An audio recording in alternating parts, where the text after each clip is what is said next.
Hola chicos, ¿cómo están? Espero que estén muy bien. Nos volvemos a encontrar para una nueva clase.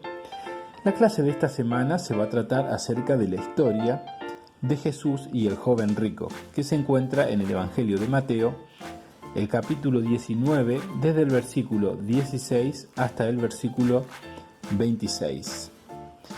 Pero antes de la lectura, quiero que pensemos en dos elementos, en un espejo y en una escalera. A ver, pensemos, ¿para qué sirve la escalera? Bueno, la escalera sirve para subir al techo, por ejemplo, si queremos arreglar algo en el techo, para trabajar, para subir a una planta, para sacar frutas, por ejemplo. ¿Y el espejo para qué sirve? El espejo sirve, para mirarnos cuando nos estamos peinando o cuando nos cambiamos a ver si estamos bien arreglados. Pero en la historia de hoy vamos a ver a un joven que pensaba subir en una escalera hasta el cielo. Sin embargo, Jesús le mostró que la ley de Dios, los 10 mandamientos, son como un espejo que nos muestran cuán feos somos, o que nos muestran qué es lo que hay en nuestro corazón, y lo que hay en nuestro corazón no es bueno. Ahora sí, le invito a que leamos juntos Mateo 19, 16. Dice así: Entonces vino uno y le dijo: Maestro bueno, ¿qué bien haré para tener la vida eterna? Él le dijo: ¿Por qué me llamas bueno? Ninguno hay bueno, sino uno, Dios. Mas, si quieres entrar en la vida eterna, guarda los mandamientos. Le dijo: ¿Cuáles? Y Jesús dijo: No matarás, no adulterarás, no hurtarás, no dirás falso testimonio, honra a tu padre y a tu madre, y amarás a tu prójimo como a ti mismo. El joven le dijo: Todo esto lo he guardado desde mi juventud. ¿Qué más me falta? Jesús le dijo: Si quieres ser perfecto, anda, vende todo lo que tienes y dalo a los pobres, y tendrás tesoro en el cielo, y ven y sígueme. Oyendo el joven esta palabra, se fue triste, porque tenía muchas posesiones. Entonces Jesús dijo a sus discípulos: De cierto que difícilmente entrará un rico en el reino de los cielos. Otra vez os digo que es más fácil pasar un camello por el ojo de una aguja que entrar un rico en el reino de Dios. Sus discípulos, oyendo esto, se asombraron en gran manera, diciendo: ¿Quién pues podrá ser salvo? Y mirándolos, Jesús les dijo: Para los hombres esto es imposible, mas para Dios todo es posible. Hace algunas semanas nosotros estuvimos estudiando acerca de un hombre rico también, un hombre rico que se llamaba Zaqueo. Pero a diferencia de este hombre rico que acabamos de leer, este era un hombre reconocido por ser un pecador, por ser un publicano. Pero en esta historia tenemos a un hombre rico, a un hombre principal, que era reconocido por su buena conducta, por ser un hombre moralmente bueno. Y entonces la historia nos dice que este hombre viene a Jesús y le hace una pregunta. Vamos a ver que este hombre, al acercarse a Jesús, tenía la motivación correcta. Él le dice a Jesús: Maestro bueno, ¿qué bien haré para tener la vida eterna? Entonces vemos que él se acerca a Jesús con la motivación correcta. Él se acerca a Jesús por el motivo correcto. Él quería obtener la vida eterna. Él sabía que no tenía la vida eterna y deseaba obtenerlo. Pero antes de seguir, pensemos: ¿qué es la vida eterna? Bueno, podemos pensar en la vida eterna como una vida que comienza ahora y nunca termina. O también podemos pensar en la vida eterna como simplemente la vida física que responde a un a un entorno físico, y también podemos pensar en la vida como una vida espiritual. En tercer lugar, podemos pensar la vida eterna como el reino de Dios o el reino de los cielos. Vivir la vida bajo el gobierno de Cristo. Y en cuarto lugar, podemos pensar en la vida eterna como la salvación. Probablemente este hombre se acercaba a Jesús deseando la salvación, la vida eterna, la salvación y la vida futura con Dios. Vemos que tenía la motivación correcta porque no se acercó a Jesús para probarlo, como frecuentemente lo hacían los fariseos. En segundo lugar, tenía la actitud correcta.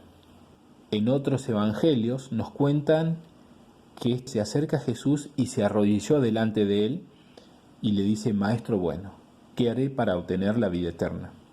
Entonces, aparentemente este hombre no venía con orgullo, sino reconociendo que delante de él tenía alguien que le podía responder a la pregunta que él tenía.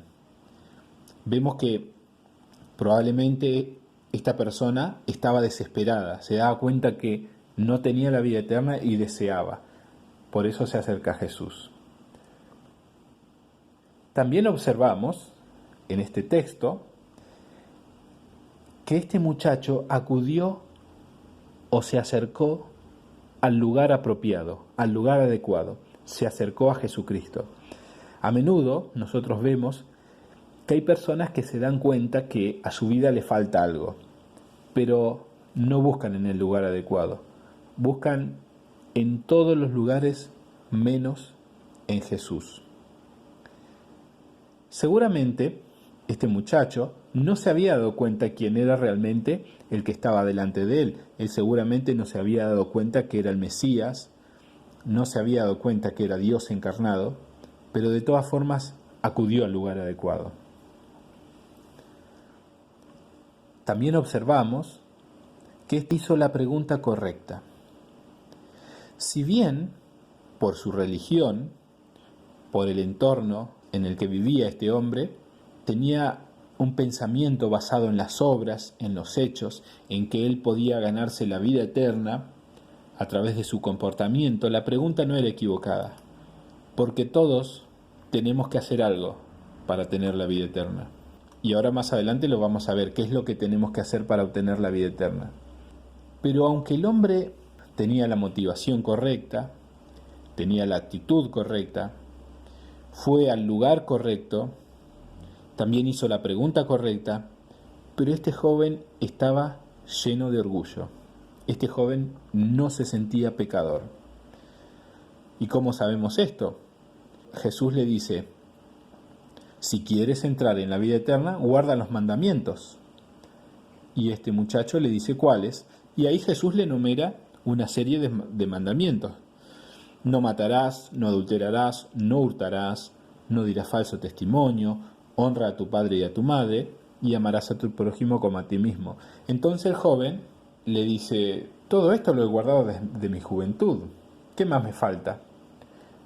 Vemos que él no se veía pecador. Él fue confrontado por Dios, fue enfrentado a la ley de Dios, como dijimos recién, como un espejo, pero él no se vio en ese espejo como que le faltaba algo, como que no podía cumplir los mandamientos de Dios. Él pensó que sí podía cumplir, porque probablemente externamente, en su apariencia, él cumplía los mandamientos de Dios. Pero Dios ve más allá de lo que nosotros podemos ver, y Dios ve el corazón. Por eso vemos que Jesús le hace una prueba más y le dice: si quieres ser perfecto, vende todo lo que tienes y dalo a los pobres, y tendrás tesoro en el cielo, y ven y sígueme. Jesús no le estaba diciendo al hombre que para alcanzar la vida eterna y para ser salvo, él tenía que hacer caridad a los pobres, sino solamente Jesús quería mostrarle a este hombre qué era realmente lo que había en su corazón, qué era lo que realmente él amaba. Los mandamientos de Dios se resumen en amar a Dios y amar al prójimo como a sí mismo. Cuando Jesús le está diciendo, vende todo lo que tienes y dalo a los pobres, le está mostrando que en su corazón él se amaba más a sí mismo que a los demás. Entonces vemos que este muchacho no confesó su culpa. Él no se sintió pecador y no confesó que necesitaba un Salvador. Y finalmente vemos que él no se sometió a Jesús, porque Jesús le dijo, vende todo lo que tiene, ven y sígueme. Como dije recién, cuando Jesús le manda a vender todo lo que tiene, no le está dando una condición para la salvación, como que la condición para que él sea salvo sea ayudar a los pobres, sino solamente para mostrar que era realmente lo que había en su corazón. Vemos que la salvación no es para aquellas personas que, como el hombre rico, piensan que pueden obtener la salvación por su propia fuerza, por su propio desempeño, por todo lo que ellos pueden hacer. La salvación es para aquellos que, como los niños, se dan cuenta que necesitan depender de otro, que necesitan depender de sus padres. El texto nos sigue diciendo que Jesús se dirige a sus discípulos y les dijo, qué difícilmente entrará un rico en el reino de los cielos. Les digo que es más fácil pasar un camello por el ojo de una aguja que entrar un rico en el reino de Dios. Y entonces los discípulos se asombran y le dicen, ¿quién pues podrá ser salvo? Entonces Jesús le dice, lo que es imposible para los hombres, para Dios es posible. ¿Qué quería decir Jesús con esto? Que para nosotros es imposible alcanzar la salvación. La ley no es una escalera. Los mandamientos no son una escalera para llegar al cielo, para llegar a Dios. Nosotros no podemos cumplir los mandamientos. Solamente la ley de Dios es para mostrarnos nuestra pecaminosidad, nuestra necesidad de un Salvador. Y para nosotros es imposible, pero para Dios es posible salvarnos. La Biblia nos enseña que para ser salvos debemos arrepentirnos de nuestros pecados, reconocer que somos pecadores, confesar nuestra culpa, confesar nuestra necesidad de un Salvador y rendirnos ante Jesucristo, pedirle perdón, creer y poner toda nuestra confianza en Él. Les invito a que juntos oremos al Señor. Señor, te damos muchas gracias por tu palabra una vez más, porque tu palabra nos muestra a Jesucristo, nuestro Salvador, y también nos muestra cuán débiles somos, cuán impotentes somos y cuán pecadores somos, que no podemos por nosotros mismos alcanzar la salvación, Señor, porque nos quedamos cortos. Señor, te pedimos que nos ayudes a creer en Jesucristo, que nos ayudes a arrepentirnos y a confesar nuestros pecados, porque deseamos la vida eterna. Señor, te damos gracias por tu palabra, por Jesucristo, en el nombre de Jesús. Amén.